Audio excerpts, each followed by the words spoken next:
En général, après 3 défaites d'affilée en championnat, 2 en Ligue des Champions, un coach n'est jamais très à l'aise sur son banc.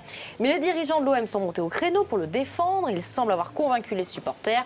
Reportage au cœur de Marseille, tout près du stade Vélodrome, un jour de marché. Florent Germain et Gerson Diar. Dans les kiosques, sur les marchés, toujours le même sujet de discussion. La mauvaise passe de l'Olympique de Marseille. 5 défaites d'affilée, le ras-le-bol est général. Mais comme les dirigeants du club, les Marseillais ne veulent pas accabler l'entraîneur Elibo. Je le soutiens parce que je pense qu'il fait son possible pour que l'équipe arrive à monter. Mais bon, malheureusement, les joueurs, ça ne suit pas sur le terrain. On ne peut pas dire qu'il est mauvais, mais c'est pas, les joueurs ne mouillent pas le maillot pour lui.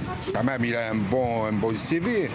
Mais je pense qu'il n'a pas les outils qu'il faut. Les joueurs, il les a pas. Une mésentente, des joueurs démotivés, autant de critiques partagées. Mais l'OM a un atout, le soutien des groupes officiels de supporters. Ce sont eux qui donnent le ton.